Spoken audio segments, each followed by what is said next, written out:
Assalamualaikum warahmatullahi wabarakatuh.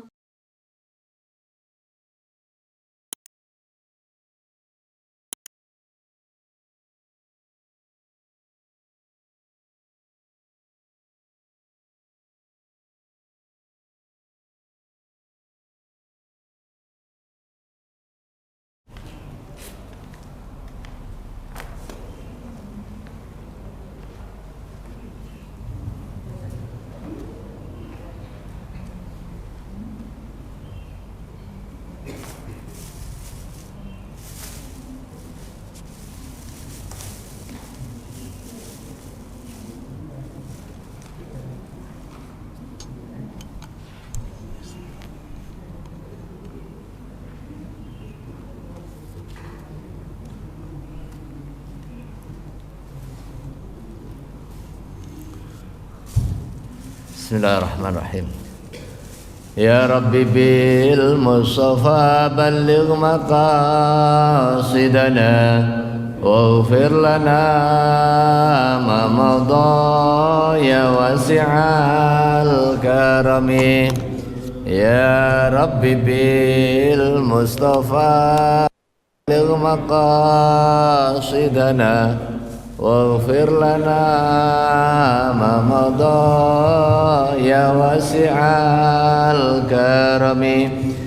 Ya Rabbi bil Mustafa balligh maqasidana waghfir lana ma madha ya wasi'al karami.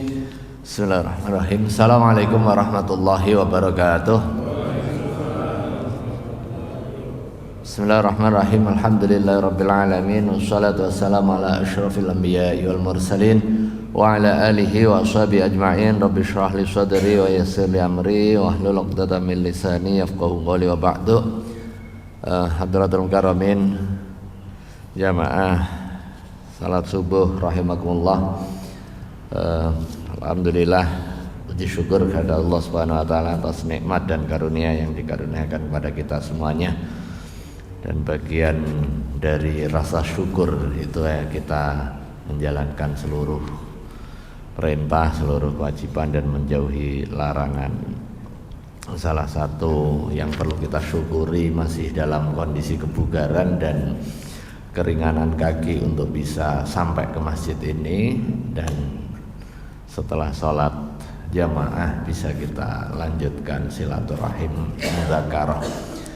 Marilah kita mulai dengan bacaan umul kitab, seraya kita berdoa kepada Allah Subhanahu wa taala, mudah-mudahan kita senantiasa diberikan tawamus shihah wal afiyah, diberikan kesehatan paripurna, kemudahan di dalam segala urusan, kemurahan rizki, anak-anak yang soleh solehah, rizki yang halal thayyiban, badan yang sehat afiah, dan dijauhkan dari seluruh mara bahaya serta fitnah dunia dan juga akhiratnya.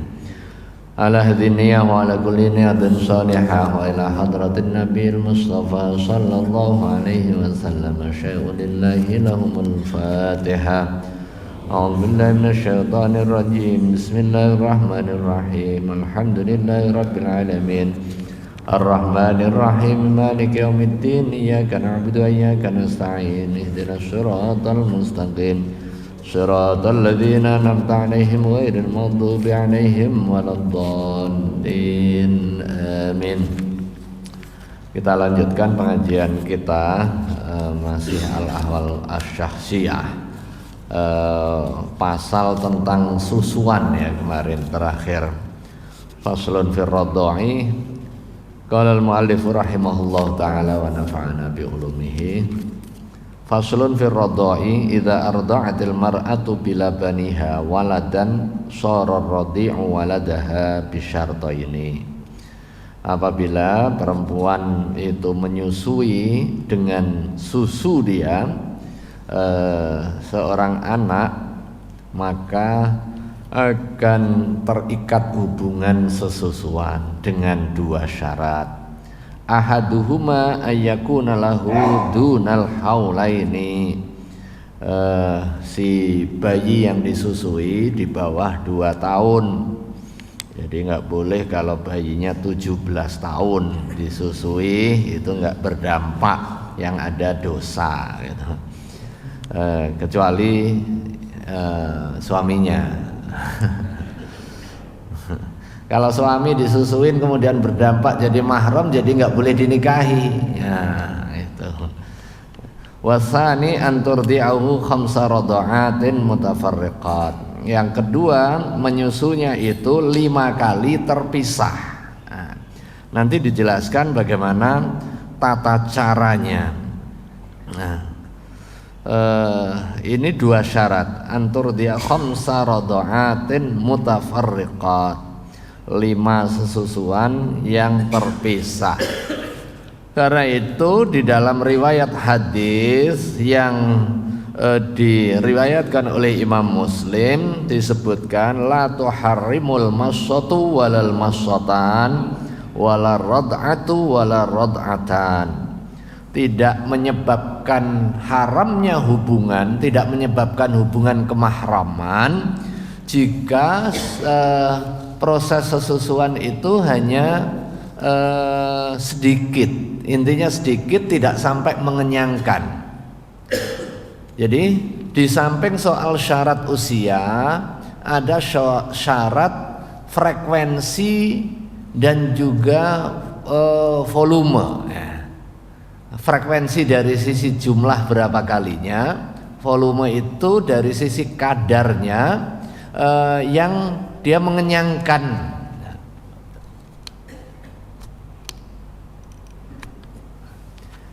Kalau dia menyusuinya nggak sampai mengenyangkan secara uruf, dia tidak masuk kategori yang terkena hubungan kemahraman. Misalnya iseng ada bayi atau ada anak tetangga, kebetulan temennya anak kita yang kecil gitu, kemudian tahu anak kita nyusuin ke ibunya, kemudian anak tetangganya iseng juga nyedot gitu, tapi tidak di dalam posisi mengenyangkan, maka itu tidak terhubung hubungan kemahraman. Jadi yang pertama dari sisi berapa kalinya, kemudian yang kedua berapa jumlahnya. Nah, secara kualitatif disebutkan sampai kadar mengenyangkan. Nah, bagaimana mengukur mengenyangkan itu? Hadis ini menjelaskan kalau hanya 1 atau 2 kali sedotan itu nggak sampai menjadikan hubungan kemahraman, karena secara umum kalau 1 sampai 2 sedotan itu nggak mengenyangkan. Nah, kemudian frekuensi ini berapa kali menyusui itu? Kalau cuma sekali enggak. Nah, di sini disebutkan khamsa radha'atin mutafarriqat, 5 kali yang terpisah. Kalau lama tapi sekali itu dihitung 1, itu belum mengenyangkan, belum masuk kategori terpenuhinya syarat kemahraman. Misalnya nyusuin ini sampai sejam nih nggak lepas-lepas, nah itu baru dihitung 1. Summa syartur radha'at ayyakunna mutafarriqat. Syaratnya susuan itu terpisah, waktunya berbeda-beda gitu. Nah, kemudian diberikan penjelasan terpisahnya itu seperti apa. Kalau sekali kemudian nyedot lepas itu apakah dihitung beberapa kali atau sekali? Di sini dirinci. Warujuk fi rad'ati warad'ataini ilal urfi. Kembalinya dihitung itu 1 kali susuan atau 2 kali atau lebih, kembalinya kepada kebiasaan. Famata takhallala faslun katsirun ta'addadatir radha'at. Kapan saja terjeda dengan jeda yang lama, maka itu dihitung beberapa kali sesusuan. Sekalipun misalnya sama-sama 1 jamnya, yang satu tetap aja nyusu ini, kemudian anak yang lain nyusu, setelah itu main boneka atau apa, terus balik lagi nyusu lagi. Nah, dalam posisi fasal kasir, terjeda banyak, maka itu dihitung jadi susuan yang berbeda. Falau rodoa summa qata'a i'radon washtaghala bi syai'in akhar summa ada wartadoa fahuma rodoatan. Nah, demikian juga ketika menyusu kemudian terputus, washtaghala bi syai'in akhar, terus dia nyibukkan dengan urusan yang lain. Bisa urusannya ngutekin perutnya ibunya misalnya, bisa ada boneka dia mainin.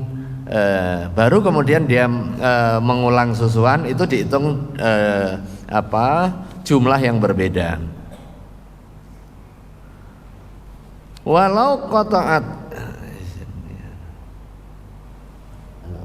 bisa.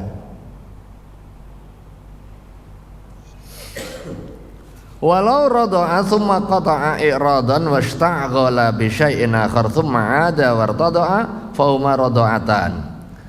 Walau quti'atil atau walau qata'atil murdi'atu radha'ahu summa 'adat ilal irda' fa huma radha'atani 'alal ashah.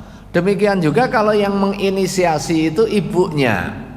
Walau radha'at, apabila ibunya menyusui, walau qata'atil murdi'atu, apabila ibunya memutus, jadi anaknya nyusu kemudian ibunya yang melepas, kemudian ibunya kembali nyusuin lagi. Nah, itu dihitung 2 kali.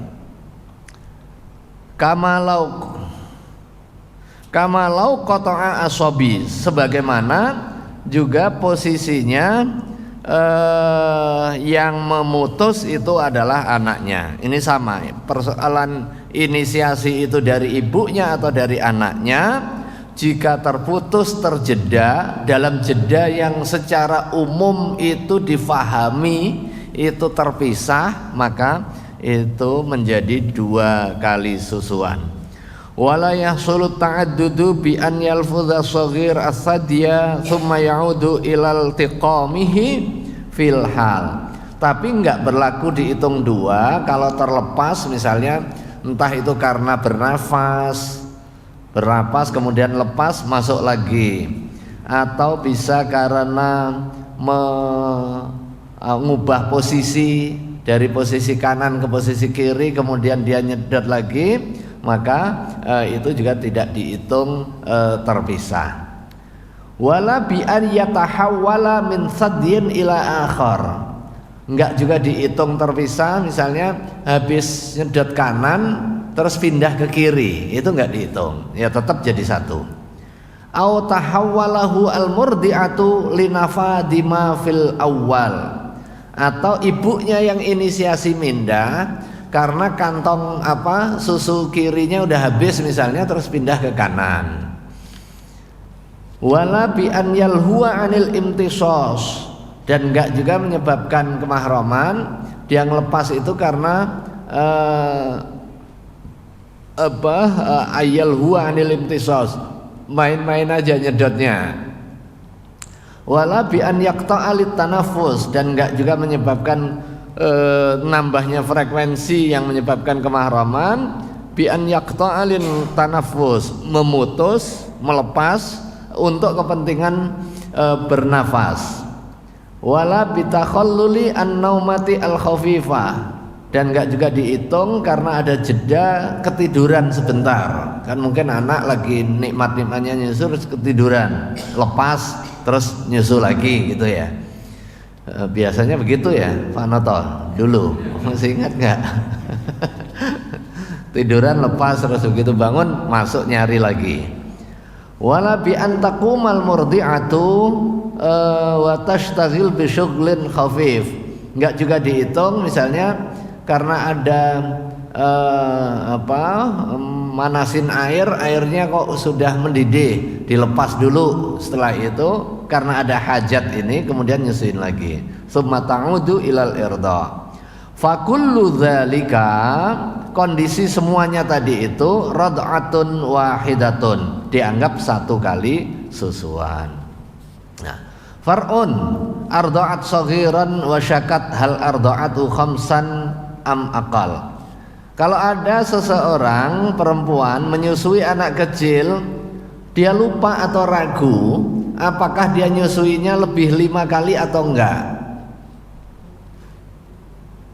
Wa hal wasala laban ila jawfihi amla. Apakah pada saat nyusui itu sampai ke perutnya atau enggak? Fala tahrima. Jika ada keraguan itu, maka itu tidak ada hubungan kemahraman. Itu untuk kepentingan kehati-hatian. Wa yasiru zaujuha aban lahu. Nah, kalau yang tadi berbincang soal ibu yang nyusui dan anak yang disusui, kemudian sekarang bapaknya.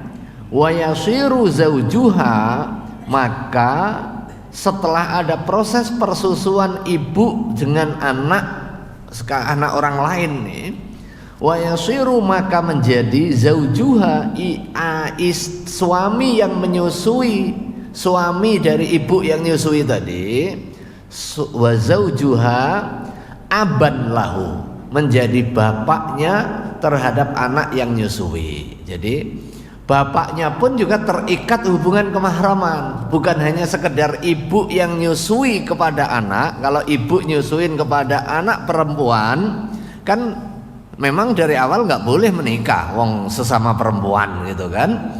Nah, begitu anak perempuan ini menjadi anaknya bapak tadi juga, anak sesusuannya, status bapaknya bapak sesusuan, maka bapaknya nggak boleh nikahin anak yang disusui istrinya. Nah, jadi sama statusnya. Jangan enak-enak juga. Itu kan urusannya ibu sama anak. Bapaknya bebas mah. Bapaknya tetap terikat. Wa yasiru zaujuha aban lahu. Maka yasiru jadi zaujuha, suaminya ibu yang nyusui, aban menjadi bapak lahu bagi anak yang menyusu. Hadza ma'tufun ala qaulihi sharar radi'u waladaha. Ibu yang menyusui, anak yang menyusui menjadi anaknya ibu yang menyusui tadi. Fa idza hudhifa al mutakhallal baina al ma'tuf wal ma'tuf alaih yabqa al kalam sharar radi'u waladaha wa yasiru zaujuha aban lahu. Anak yang menyusui menjadi anaknya ibu yang menyusui, dan ayah dari ibu yang suami dari ibu yang menyusui menjadi ayah terhadap bayi yang menyusui. Wa hujjatu dzalika, dan argumen itu dasarnya maruya an Aisyah, hadis yang diriwayatkan dari Sayyidah Aisyah radhiyallahu anha. Ada salah satu sahabat datang namanya Aflah, anna Aflaha akha Abi Al-Qu'ais, saudara kandungnya Abi Al-Qu'ais namanya Aflah. Ista'dzana alayya, minta izin kepadaku, ba'dama unzila al-hijabu, setelah diturunkan ayat hijab. Jadi ayat pakai pakaian hijab, kita nggak boleh menampakkan aurat kepada orang yang bukan mahram. Nah, antara Aflah yang menjadi saudara Abi Al-Qu'ais, bertanyalah kepada Sayyidah Aisyah, minta izin, gimana ini? Fakultu, kemudian Sayyidah Aisyah berkata, wallahi ma'adzanu lahu hatta asta'dzina Rasulullah sallallahu alaihi wasallam. Demi Allah, saya belum berani mengizinkan sampai saya minta izin kepada baginda Rasulullah sallallahu alaihi wasallam, minta fatwa, bertanya kepada baginda Rasulullah sallallahu alaihi wasallam.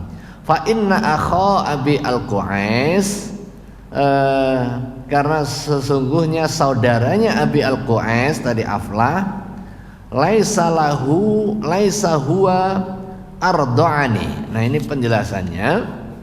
Ini saudara laisa huwa arda'ani, bukan dia yang menyusu kepadaku.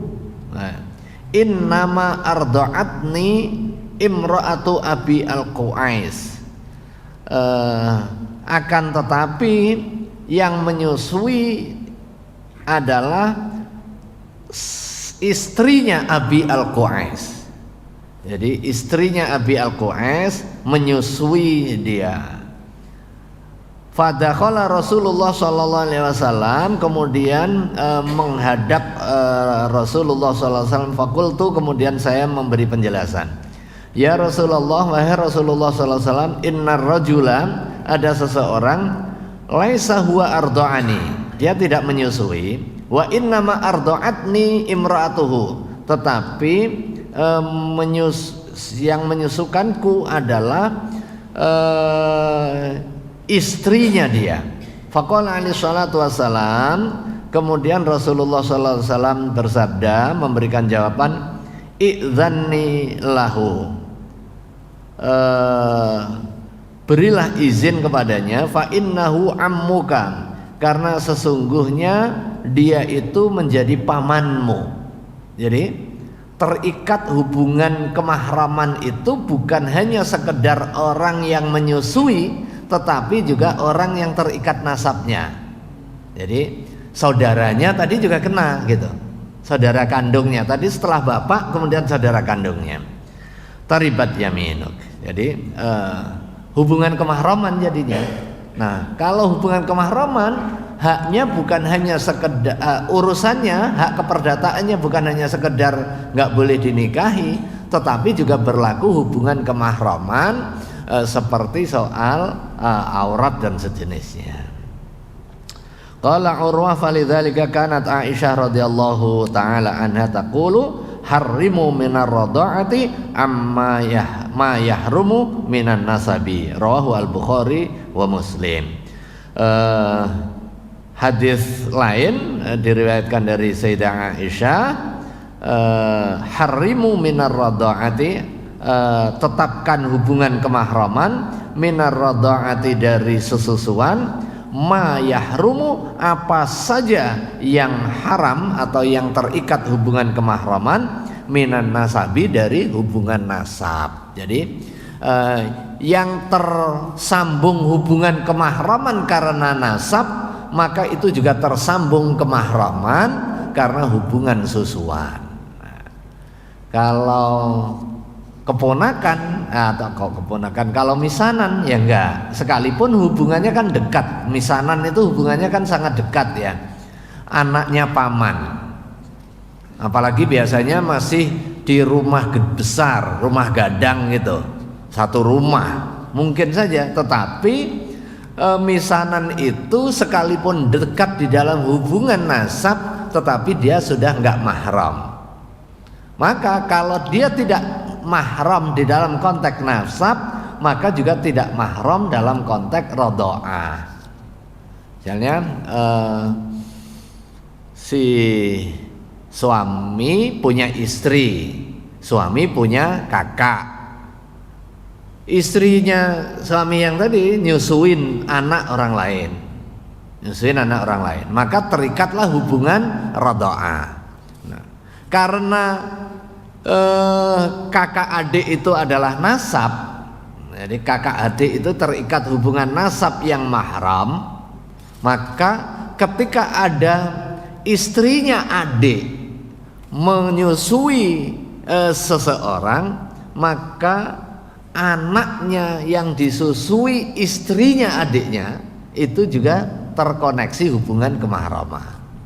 Tapi kalau adiknya tadi punya anak, nah hubungan anak dengan anak ini tidak terikat kemahraman, karena itu masuk kategori misanan. Misanan sesusuan. Kalau misanan sesusuan itu boleh dinikahi. Jadi kita boleh besanan dengan kakak kita atau adik kita. Yang berikutnya yahrumu minar radha'ati ma yahrumu minan wiladati. Ini sama tetapi menggunakan redaksi yang berbeda.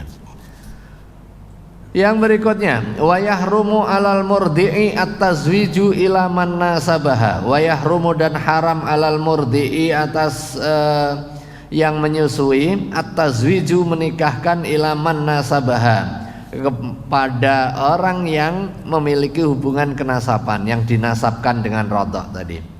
Wa yahrumu 'alaiha dan haram atas istri at-tazwiju ilal murda' menikahkan kepada orang yang disusui, anak yang disusui, wa waladihi dan anaknya, duna man kana fi darajatihi au a'la tabaqatan minhu. Nah, al kalamul an fi man yahrumu minar radha. Perbincangan sekarang tentang seseorang yang terikat hubungan kemahraman sebab susuan. Wala syakka dan tidak ada keraguan anna qutbadzalika radhi wal murdi. Intinya ujungnya adalah antara anak susuan, anak yang disusui dengan orang yang menyusui. Wa kadza al fahlul ladzi lahu laban. Demikian juga orang yang memiliki susu tadi itu.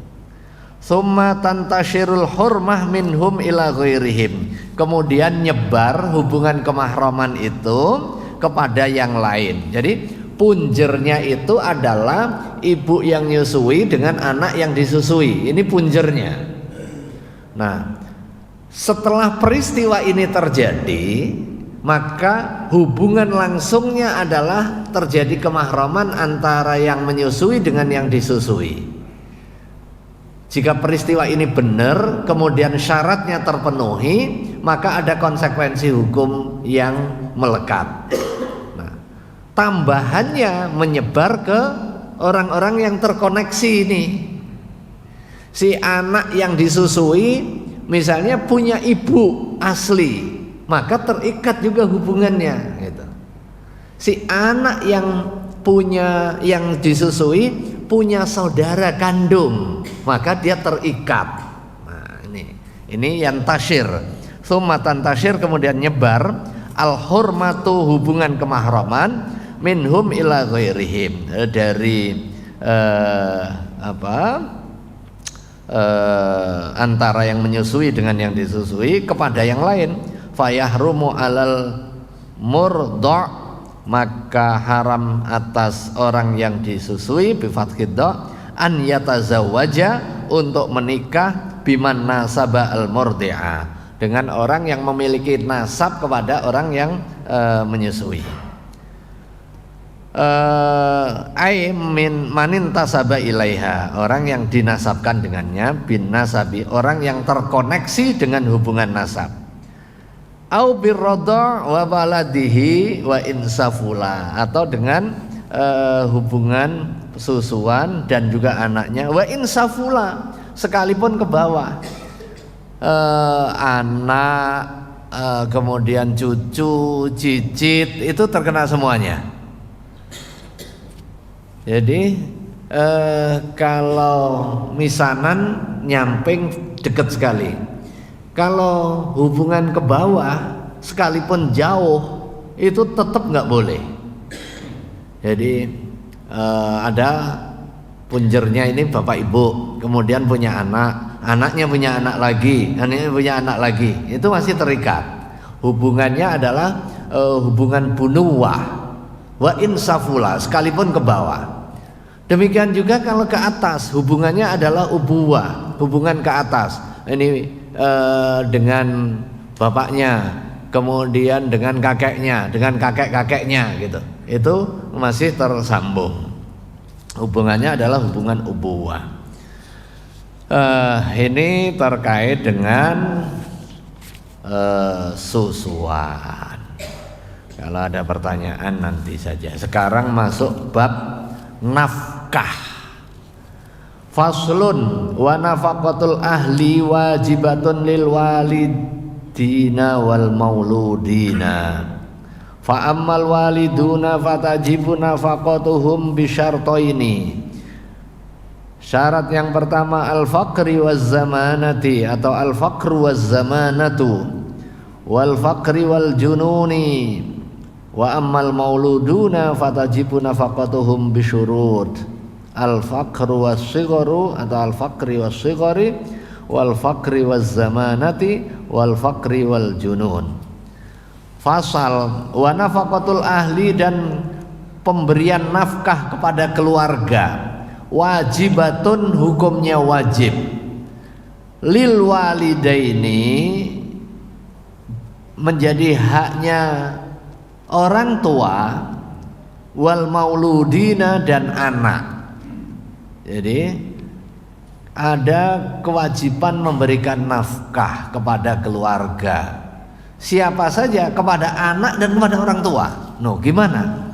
Fa ammal waliduna adapun kepada orang tua. Fatajibu nafaqatuhum maka wajib memberikan nafkah kepada orang tua. Siapa yang terkena kewajiban? Ya orang muda berarti anaknya.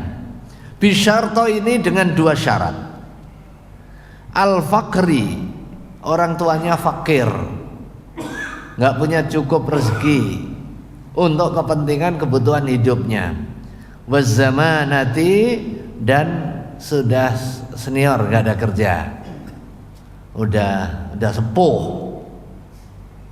Kalau fakir tapi masih seger bugar, males kerja, nah ini nggak masuk wajib dinafkahi. Jadi syaratnya dua, al-faqri waz zamanah, ini satu kesatuan, fakir dan senior.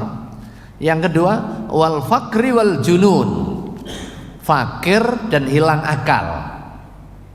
Misalnya punya kelainan jiwa atau pikun dan sejenisnya, itu anaknya wajib memberikan nafkah.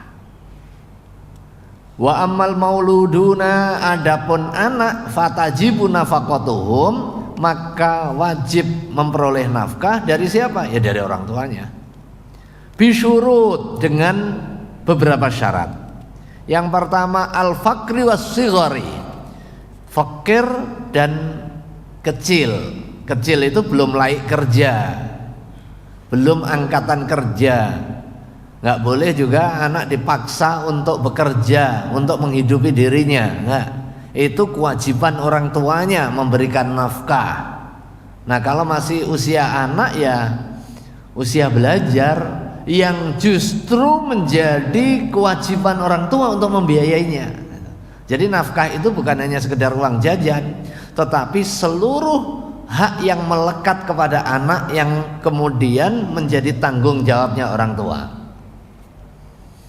Tanggung jawab orang tua apa? Ya mengasuh, mendidik, membimbing, menumbuh kembangkan, memberikan rezeki yang halal, thayyib, memberikan pendidikan yang bagus, mengenalkan adab, itu adalah tanggung jawab orang tua. Memberikan nama yang bagus, ayyuhsinasmahu adabahu, memberikan nama yang bagus dan juga memberikan adab keteladanan. Wa an yu'allimahul kitab, memberikan pengajaran baca tulis, memberikan pengajaran Al-Quran, dasar-dasar keagamaan. Itu kewajiban orang tua semuanya. Kalau kewajiban itu baru bisa direalisasi dengan memberikan uang dan menyediakan biaya, maka penyediaan biaya itu menjadi wajib. Nah, jangan minta gratisan aja, giliran ngaji Quran minta gratis, datang ke tetangganya atau datang ke masjid nungguin aja. Kenapa anaknya nggak di ngajiin? Di masjid nggak ada, di masjid nggak ada. Itu kewajiban orang tua. Mungkin masjid memberikan fasilitas dan juga layanan, tapi kewajiban intinya ada di orang tua. Itu bagian dari tanggung jawab memberikan pengasuhan dan juga memberikan nafkah. Wa ammal mauluduna fatajibu nafaqatuhum bisyurut al-faqri was-sighari. Fakir, jadi dia nggak punya, was-sighari dan kecil. Gimana kalau begitu lahir dia sudah menjadi triliuner, begitu lahir udah kaya, orang tuanya nggak wajib nih memberikan nafkah nih. Tapi masa iya Gimana caranya? Gimana mungkin nggak begitu anak lahir langsung kaya? Ya mungkin juga. Begitu ibunya hamil, nih keluarganya keluarga nengrat kaya raya, atau ibunya ini dinikahi duda kaya, kan mungkin juga itu. Duda kaya, triliuner, punya perusahaan besar, nggak punya anak gitu kan, begitu nikah, hamil, belum sempat punya momongan, belum lahirnya anak, bapaknya meninggal. Begitu lahir cenger laki-laki, ini ahli warisnya ini, langsung dapet dia, langsung jadi triliuner nih. Nah karena dia langsung kaya, lahir langsung kaya, ibunya nggak wajib memberikan nafkah. Nafkahnya dari mana? Ya dari kekayaannya gitu. Karena sudah kaya dia. Tapi masa iya langsung suruh, ya udahlah kamu hidup sendiri aja udah kaya. Kan tetap butuh ibunya. Al-fakri was-shighari, fakir dan kecil. Wal fakri was-zamanah, fakir dan zamanah, nggak punya kerjaan. Nah ini masih tanggung jawab juga ini. Zamanah ini artinya bukan usia kerja tapi males-malesan, ya enggak. Kalau usia kerja males-malesan dilepas. Kalau udah waktunya kerja, ya dia punya tanggung jawab sendiri. Kemudian wal fakri wal junun, fakir kemudian hilang akal juga. Fakir dia gede tapi dia nggak bisa dilepas, maka itu tanggung jawab orang tua. Nafaqah itu ma'khuzatun minal infaqi wal ikhraji, diambil dari akar kata infaq. An-nafaqah al-infaq itu satu akar kata. Cuma biasanya kalau infak itu merujuk kepada derma sosial, kalau nafkah itu adalah kewajiban memberikan nafkah. Wa yujibuha salah satu asbab, dan wajibnya itu ada 3 sebabnya. Al-qarabatu, hubungan kekerabatan, wal milku, dan hubungan perbudakan, wazaujiatu, dan hubungan pernikahan atau perkawinan. Amas sababani al-akhirani, adapun 2 sebab yang terakhir yaitu al-milku wazaujiyah, fayujibani lil mamluki alal malik, maka keduanya mewajibkan nafkah lil mamluki, menjadi haknya hamba sahaya, alal maliki, atas orang yang punya, tuannya. Waliz zaujati, dan hak istri, ala zauji, menjadi kewajiban suami. Wala akes, tidak sebaliknya. Kalau ada pernikahan, maka sejak akdun nikah maka ada hubungan nafkah. Hubungan nafkah antara suami dan istri. Istri punya hak yang menjadi kewajiban suami, tidak sebaliknya. Si suami punya hak yang menjadi kewajiban istri, enggak. Istri enggak punya kewajiban nih Bu, enak kan? Jadi istri enggak punya kewajiban memberikan nafkah kepada suami. Konsekuensinya istri harus taat suami. Konsekuensinya istri harus taat suami sepanjang tidak memerintahkan kepada kemaksiatan atau melarang sesuatu yang wajib. Nah, itu enggak boleh taat. Taat atas maksiat itu tidak dibolehkan. Amas sababul awal, adapun sebab pertama, wahwa al-qarabah, hubungan kekerabatan, hubungan nasab, fayujibu likullin minhum alal akhar, maka hubungan nasab ini mewajibkan hubungan nafkah secara timbal balik, secara resiprokasi. Anak ayah ibu, anak punya hak untuk memperoleh nafkah yang menjadi kewajibannya orang tua, orang tua juga punya hak nafkah yang menjadi kewajibannya anak. Jadi hubungannya adalah hubungan timbal balik. Li syumulil iffiyati wasyafaqati, karena luasnya, meliputinya hubungan emosional dan kasih sayang antara hubungan nasab ini, antara orang tua dengan anak, anak hubungan orang tua. Walihadza, dan karena itu innama tajibu biqarabatil ba'diyah wa ya al-usulu wal furu'.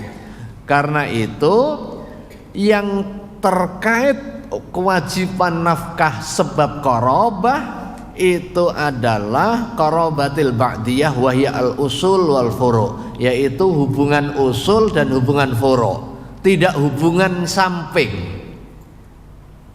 Hubungannya adalah hubungan usul, ini berarti ayah, ibu, kemudian kakek, nenek sampai ke atas, dan juga anak, cucu, cicit. Makanya kalau ada kakek nafkahin cucunya, yaitu kewajiban, bukan kebaikan. Kalau orang tua aslinya nggak bisa memberikan nafkah gitu ya. Tapi tidak kepada samping. Saudara kandung, kemudian anaknya saudara diberikan nafkah biaya pendidikan misalnya, itu kebaikan. Kalau itu tidak menjadi kewajiban. Jadi hubungannya adalah usul dan furu'. Kalau samping sekalipun dekat itu namanya hawashi, nyamping, hubungan hasyiyah, hubungan samping. Yang kuat hubungan nasabnya termasuk juga kewarisan itu adalah atas dan bawah. Kalau atas dan bawah itu enggak ada penghalangnya, semua ahli waris. Bedanya ini karena ada anak maka cucu enggak kebagian, gitu aja sebenarnya.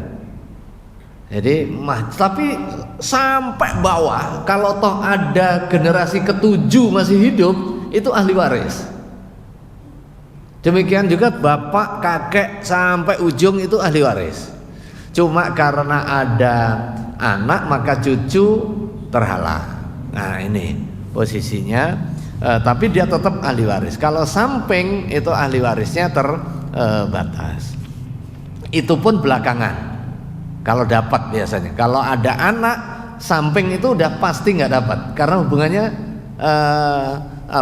dihabiskan di anak, sekalipun kanannya banyak atau dekat ya, kanannya dekat. Saudara kandung itu kan hubungannya sangat dekat ya. Satu rahim ya. Tetapi begitu ada anak, dia menjadi terhalang. Yang berikutnya tadi mana?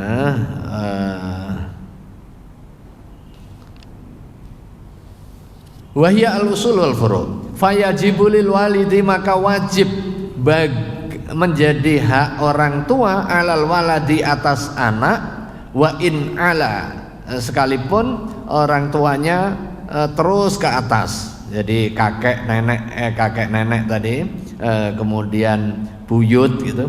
Walil waladi alal walidi, dan juga menjadi haknya anak atas tanggung jawab orang tua, wa insafula, sekalipun ke bawah. Lisidqil ubuwati wal bunuwah, karena kedekatan hubungan al ubuwah, kebapaan dan juga keanaan tadi. Wala farqa fi dzalika baina dzukuri wal inas, enggak ada beda kewajiban nafkah itu laki dan perempuan. Jangan mentang-mentang perempuan ini sekolahnya pendek aja, ini udah nggak ada nafkah lagi kamu. Kalau laki nanti kan menjadi tulang punggung. Nggak beda. La farqa, nggak ada beda fi dzalika, di dalam memberikan nafkah, baina dzukuri, antara laki, wal inasi dan perempuan, wala bainal warisi wa ghairihi, dan nggak ada beda apakah dia ahli waris atau bukan. Loh gimana? Apa mungkin anak nggak ahli waris? Ya mungkin gitu. Wala farqa baina ittifaqid din wal ikhtilafi, dan enggak ada beda apakah beda agama atau enggak. Jadi kalau ada orang tua punya anaknya mu'alaf misalnya. Nah, anak yang mu'alaf ini tetap punya hubungan orang tua, termasuk juga kewajiban memberikan nafkah sekalipun beda agama. Hubungan nasabnya tidak putus, konsekuensinya juga tidak hilang gitu. Konsekuensi memberikan nafkah, konsekuensi memberikan penghormatan, konsekuensi ketaatan dan sejenisnya, kecuali diperintahkan yang maksiat. Orang tua sendiri saja kalau memerintahkan maksiat sekalipun ini seagama nggak boleh juga ditaati, tapi harus dengan cara yang bagus. Nggak boleh kemudian pakai lempar menghardik, kemudian apalagi sampai memerangi fisik maupun mentalnya, nggak boleh. Wa fi wajhin la tajibu ala muslim nafaqatu kafir. Ada juga sih yang punya pandangan bahwa nggak wajib nafkahin kepada orang yang kafir yang beda agama. Tetapi secara umum itu la farqa fi dzalika, nggak beda antara laki perempuan, kemudian ahli waris atau bukan, kemudian sama atau beda agama. Wa dalil ala wujubil infaqi alal walidaini, dalil yang memerintahkan kewajiban nafkah atas kedua orang tua, tanggung jawabnya. Wa sahibhuma fid dunya ma'rufa, dan pergauli keduanya, kedua orang tuamu, fid dunya, di dunia, ma'rufa, dengan cara yang bagus. Al-ma'ruf, cara bagus ini ya salah satunya adalah memberikan nafkah jika syaratnya tadi terpenuhi. Qauluhu ta'ala wa wasainal insana biwalidayhi husna, wa wasaina, dan kami memberikan wasiat al insana kepada manusia, biwalidayhi kepada kedua orang tuanya, husnan, berbuat baik. Itu wasiat, perintah. Wasahibuhuma itu menggunakan redaksi amar, amar itu perintah, perintah menunjukkan kewajiban. Wa qaulu sallallahu alaihi wasallam atyabu ma ya'kulur rajulu min kasbihi, hal yang paling thayyib untuk diberikan makan seseorang itu adalah yang usaha, yang dari usahanya. Sementara anak itu bagian dari hasil usahanya. Begitu keluar dia bisa memperoleh manfaat dari nafkah yang diberikan oleh anaknya. Ya dulu alaihi qauluhu ta'ala ma aghna anhu maluhu wa ma kasab. Karena itu sumber rezeki yang paling baik untuk dikonsumsi ya usaha dengan tangannya, usaha dengan tangannya. Sekalipun dengan berpeluh-peluh, kemudian mengeluarkan tenaga fisik yang besar, itu jauh lebih bagus daripada menjadi beban orang. Nah, daripada jadi beban orang, apalagi meminta-minta. Nah, meminta-minta itu adalah sesuatu halal tapi nggak disuka, karena itu akan menggantungkan diri kepada sesama, menggantungkan diri kepada orang. Allah lebih suka bergerak, orang bergerak, melakukan ikhtiar, dan dengan jalan ikhtiar itu akan dibukakan pintu. Nah, karena kewajiban kita adalah ikhtiarnya, dan Allah menjamin rizki kita. Allah sudah menakar rizki kita, nggak akan tertukar. Jadi takaran rizki kita ini sudah disiapkan oleh Allah Subhanahu Wa Taala, nggak akan tertukar. Kewajiban kita ikhtiar gitu. Jangankan kita sebagai manusia berakal, binatang saja dijamin rizkinya, itu kan. Yang penting usaha. Makanya ada burung pagi keluar, sore pulang dan terpenuhi rezekinya, itu kan. Yaghdu sabahan, pergi pagi, pulang sore, masuk ke petarangannya ke sarangnya itu, masuk ke sarangnya. Ya udah begitu. Wa ma min dabbatin fil ardi illa 'alallahi rizquha. Itu Quran tuh kan. Wa ma min dabbatin, dan tidaklah satu binatang melata pun fil ardi, di bumi ini, illa 'alallahi rizquha, kecuali dijamin oleh Allah rizkinya. Tapi harus ikhtiar, nggak bisa ongkang-ongkang kaki di rumah. Bisa ongkang-ongkang kaki di rumah dapat rezeki banyak, jahit.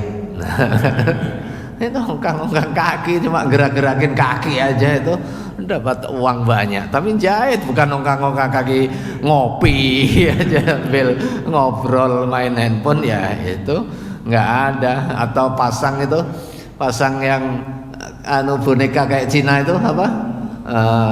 Rezeki datang, uang datang, katanya nggak bisa. Itu uang datang, kecuali makomnya sudah beda. Mungkin juga kan ada kelihatan kiai nggak pernah keluar, itu ngaji aja itu, tapi kok rezekinya datang aja. Iya, ngaji misalnya, doain datangnya didatengin orang itu biasanya kerja, itu rezeki itu. Konsultasi keagamaan, ngobrol, kemudian terakhir, oh alhamdulillah dengan konsultasi dapat rezeki, disalamin, itu juga bagian dari rezeki. Cuma caranya aja yang beda gitu kan. Jangan dikira yang kelihatan nggak kerja itu nggak kerja. Tapi kadang orang yang kelihatan kerja itu nggak ada hasilnya, sibuk sendiri itu. Nah, jadi kita tugasnya adalah mengikhtiarkan jalan rizki. Jangan sampai kita nyari rizki, kita keluar seolah-olah mencari rizki, tapi bukan jalan rizkinya. Makanya jangan berharap selamat kalau kamu nggak jalan kepada jalan keselamatan. Nggak mungkin itu berharap kita berlayar pengen nyeberangi lautan, tapi ternyata kapalnya ada di daratan, ngimpi kan. Jadi nggak boleh. Jadi usahanya tapi harus sesuai dengan jalannya. Jangan sampai rezekinya di utara, udah tahu dari utara kita jalannya ke selatan. Nah, ini la farqa baina dzalik wa sahibuhuma fid dunya ma'rufa. Jadi ini dalil-dalil yang menunjukkan kewajiban pemberian nafkah, hubungan orang tua anak orang tua. Atyabu ma ya'kulur rajulu min kasbihi. Yang paling thayyib rizki yang kita konsumsi itu dari usaha sendiri. Ada pertanyaan? Silakan Pak Rifai, mau memberikan rizki apa ini? Ya. Waalaikumsalam warahmatullahi wabarakatuh. Kalau ada orang tua mengangkat anak usia, kemudian anak ini anak dari kecil ini tadi sudah kehilangan masanya, sudah ketahui jejaknya ini. Kemudian anak ini kan dewasa menikah. Bagaimana orang tua ini akad ini, apakah bisa menyebut ini anak sendiri? Gimana? Ngangkat, oke. Ngangkat anak ini tidak diketahui nasabnya, kehilangan jejaknya nasab, tauhidnya. Dan anak itu tumbuh dewasa menikah. Apakah orang tua ini bisa menyebut ini anak sendiri? Pertama, kedua, anak ini kan udah berkumpul dari kecil sama saudara tirinya ya. Kemudian orang tua itu meninggal, orang tua angkat itu meninggal. Bagaimana dengan hak waris anak angkat? Sama saudara tirinya. Termasuk. Ya, yang pertama kalau nggak diketahui asal usulnya dan atau walinya, maka walinya wali hakim. Tidak bisa orang yang bukan walinya kemudian dia mengambil tugas perwalian. Tugas perwalian dalam hal wali nikah ya. Ini yang pertama. Kemudian yang kedua, pengangkatan anak di dalam Islam itu kebajikan. Konsep kebajikan dalam konteks hadhanah, pengasuhan, dan juga kafalah, penjaminan untuk merawat. Jadi perawatan itu hal yang baik. Kalau ada anak yang potensi terlantar karena nggak ada orang tuanya, ditinggal oleh orang tuanya misalnya di suatu tempat, ini dulu kan nggak kebayang ya, tapi ada di kita itu, khususnya di daerah timur itu, bahkan kemudian kok menjadi tren, jadi budaya, ditinggal di pasar anak, akhirnya nggak ketahuan nih siapa orang tuanya, ya udah itu diasuh. Proses pengasuhan mungut anak yang seperti ini kebajikan. Jadi ada juga orang yang memang sengaja dibuang sama orang tuanya. Ada yang mungkin kececer, anak kececer, saking banyak anaknya, apa saking nggak perhatiannya gitu ya. Saking banyak anaknya mungkin nggak kececer, loh kok nggak ada anaknya? Udahlah bikin lagi katanya. Kalau kececer suami jarang. Kalau kececer istri ya pernah. Tuh istri kececer kemana? Adalah biar pulang sendiri. Iya kececer. Nah ini jadinya laqit. Hal yang baik untuk kita inisiasi, ambil untuk diasuh. Tetapi pada saat kita mengambil policy untuk mengasuh, ada hal-hal yang perlu diperhatikan juga. Jadi pertama dari sisi nasabnya, kemudian hubungan keagamaannya itu harus tetap dijaga. Nggak boleh kemudian begitu ngangkat anak dalam pengertian adopsi misalnya, catatan sipilnya diubah dari fulan menjadi anak dia. Nah, itu nggak boleh. Itu nanti akan menyebabkan kerancuan hubungan nasab dan yang berkonsekuensi dengan hubungan nasabnya. Dan ini pernah dialami oleh Rasulullah SAW.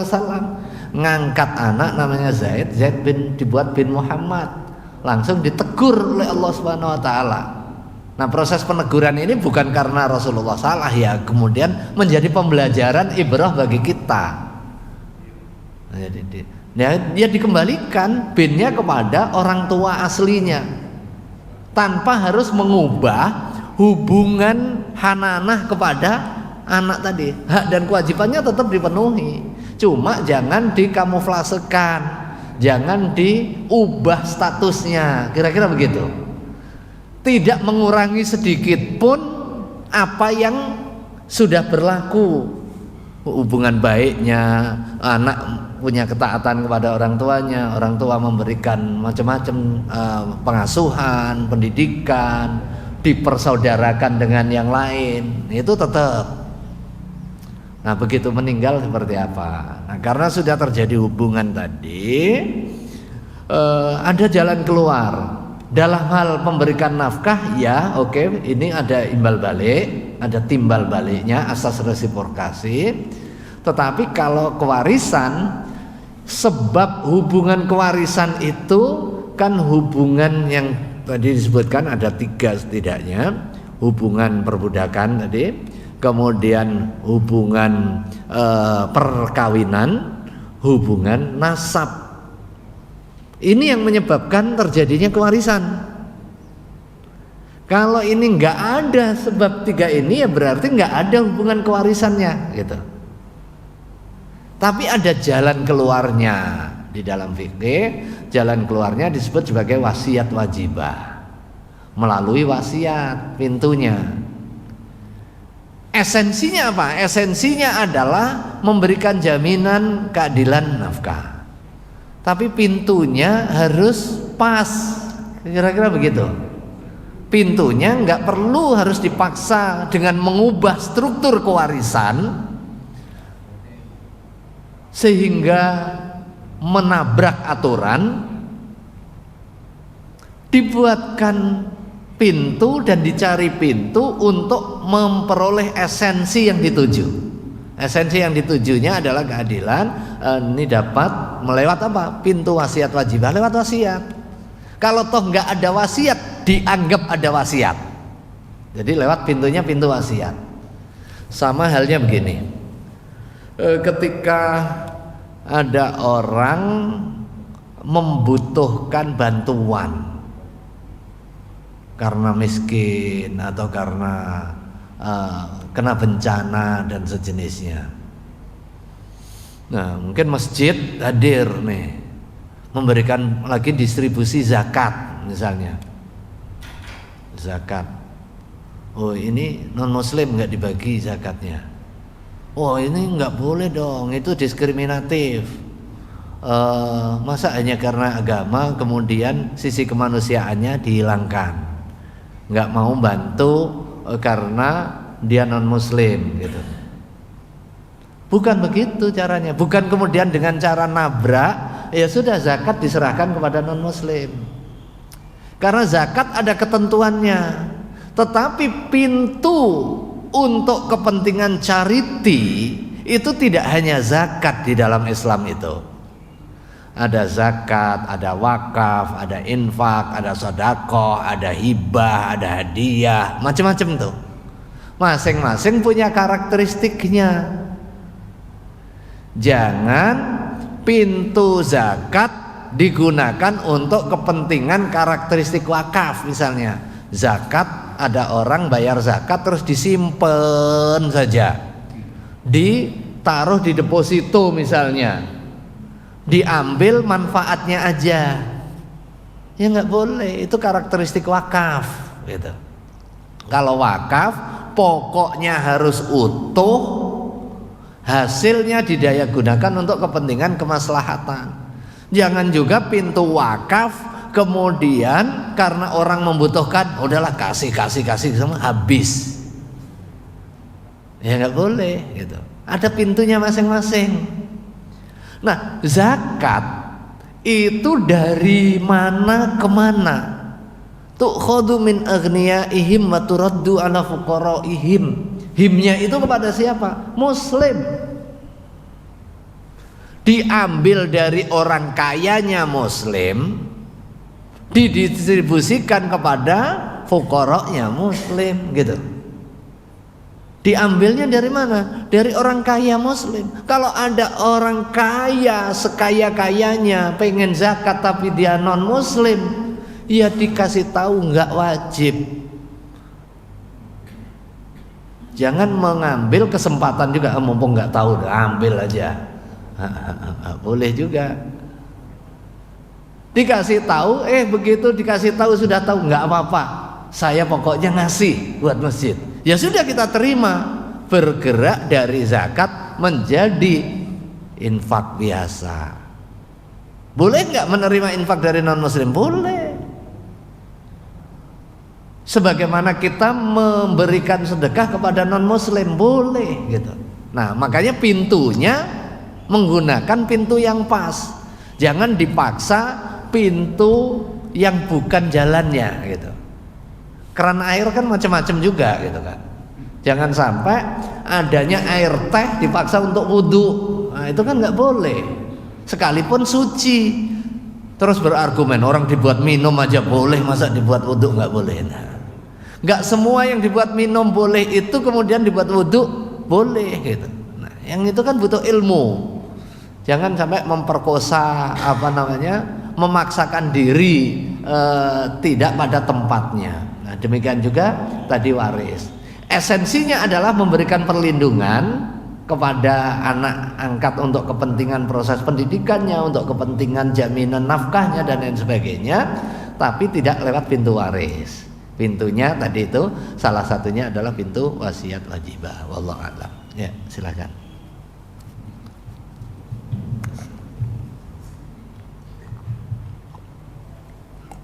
Assalamualaikum warahmatullahi wabarakatuh. Waalaikumsalam. Ini untuk kesempatan bertanya ya. Ada dua pertanyaan. Yang pertama, ada hadis yang menyebutkan bahwa harta pemberian orang tua ke anak boleh ditarik kembali. Apakah itu sebatas harta pemberian hibah atau ada harta lain selain hibah? Yang kedua, harta suami adalah harta istri. Ada juga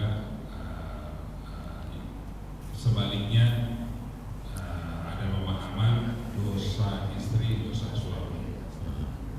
Di kondisi tertentu ada pada saat yang abnormal ada kesengajaan istri membuat dosa dengan pemahaman itu. Lalu ada juga penjelasan dosa istri itu bukan dosa suami tapi dosa orang tuanya dulu, adik kandungnya, suami, selanjutnya anak laki-lakinya.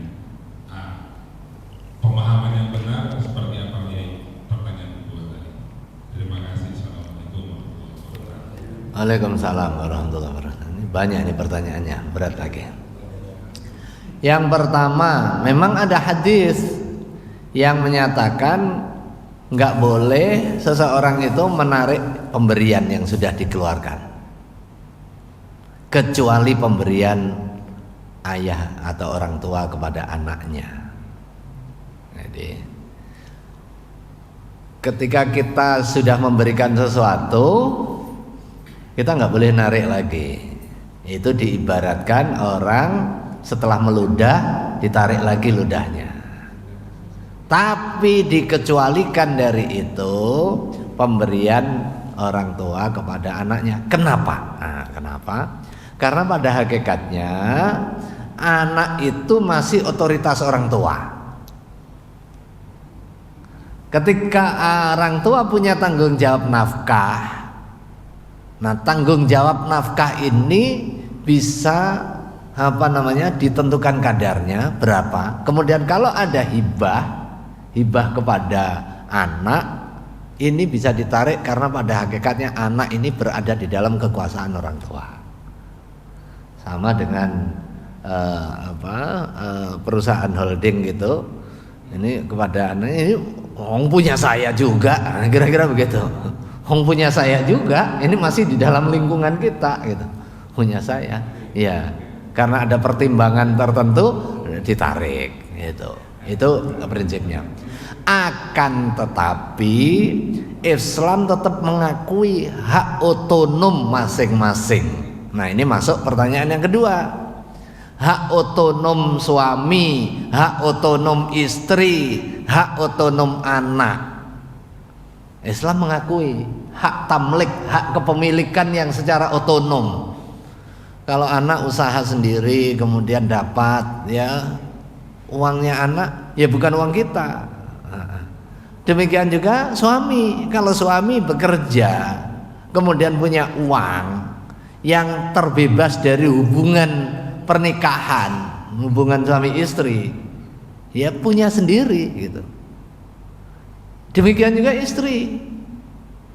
Nah, kenapa ada pengertian uang suami itu uang istri? Karena di dalam asumsi hubungan kongsi, ya hubungan kongsi nih. Pertama, suami punya tugas tanggung jawab memberikan nafkah istri. Kemudian yang kedua, pada saat usaha kan itu ada distribusi kerja, kira-kira begitu.